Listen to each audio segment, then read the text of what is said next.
Ato mahal nga Santo Papa Francisco nag-ingon siya, the world tells us to seek success, power, and money. But God tells us to seek humility, love, and service. Ang kalibutan nag-ingon nga kita manghita o kalampusan, gahom o bahandi.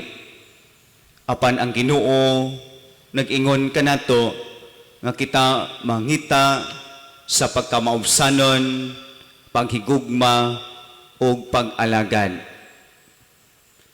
Diha sa itong Ebanghelyo maigsuon ato nadunggan nga si Jesus hapit na patsyon, ikasakit, patsyon sa mga kadagkuan o sa mga punuan, sa mga kaparian o sa mga pariseyo. Nga tungod kini, hapit na maghari para kaniya. Busa nadunggan kini sa mga anak o sa asawa ni Zebedeo, uban siyang anak, duha ka anak, miduol ngadto kang Hesus o mihangyo. Nga niingon, isaad kanako nga kining duha ko ka anak palingkuron mo sa imong tuo o sa imong wala kon maghari ka na. Ang iyaha o ang ilahang kalibutan nagapangita sa kalampusan nga palingkuron ngadto sa harian sa atong Dios, nangita sila o gahom para kinila garbo nga palingkuron sa kiliran, sa tuo o sa wala sa atong Dios. Kining duha ka anak sa asawa ni Zebedeo. Apan maigsuon, dili kini mao ang kagustuhan sa Ginoo.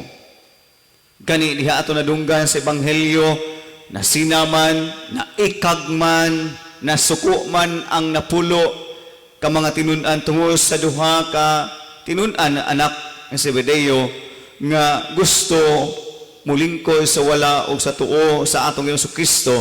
Miingon si Jesus ngadto kanila, ipatawag sila.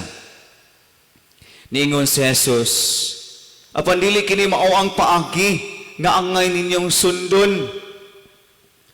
Kung usa ka ninyo buot mahimong dako, kinahanglan nga mag-alagad siya sa tanan. O kung usa ka ninyo buot nga mulabaw sa tanan, kinahanglan nga magpaulipon siya ninyo. Sama sa anak sa tao nga wala mo anhi aron alagaran, kundili sa pag-alagad.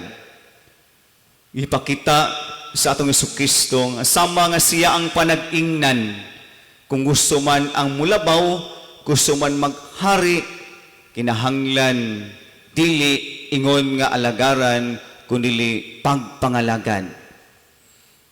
Kasagaran biya kanato maigsuon, nakalambikit sa atong pangalan isip tinun-an, isip manununod sa Ginoo. Kung kita hawod,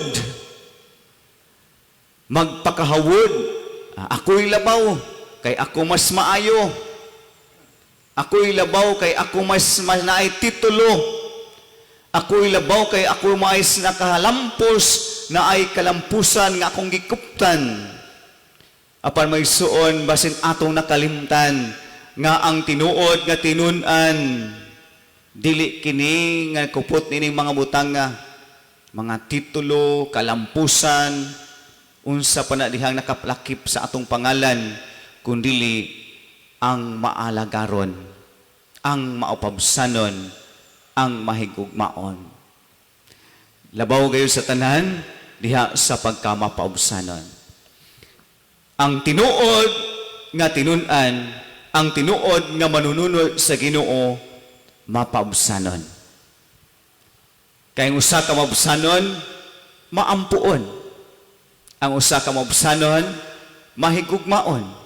Ang usa ka maubsanon, maalagaron.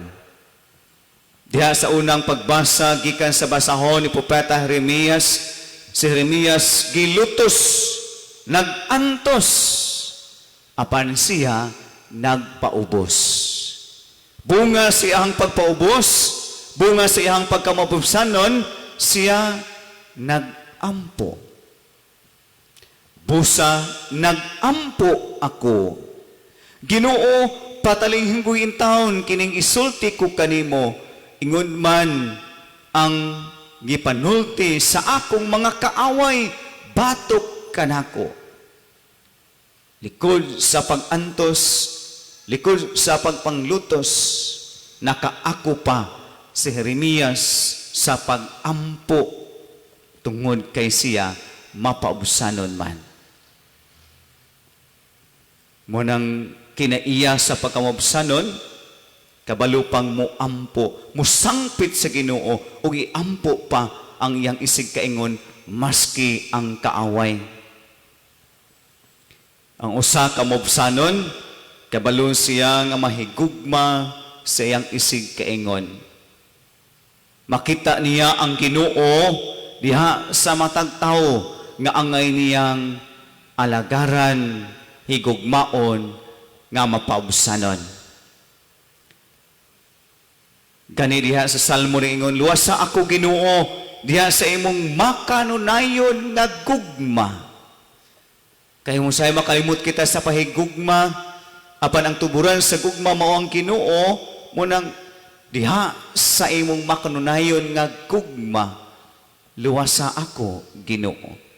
Aron ako mamahimo sa mahigugmaon, mapaubsanon nga mahigugmaon sa akong isig kaingon. May suon na usa ka manulat ngayon siya, humility is royalty without a crown. Ang pagkamubsanon mao ang pagkahari nga walay korona. Diha sa tong pagkatinunan, diha sa tong pagkamanununod sa Ginoo nga paubsanon, wala kitay korona. Wala kita, dili kita ninahanglan nga butangan og korona. Daygon sa atong isig kaingon nga hud kita.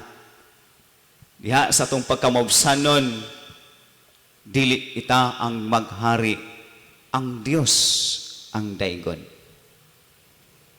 Ug unsa may korona kanato, dili dinhi sa kalibutan, ang korona sa kaluwasan nga ato rapuhon nga maambitan.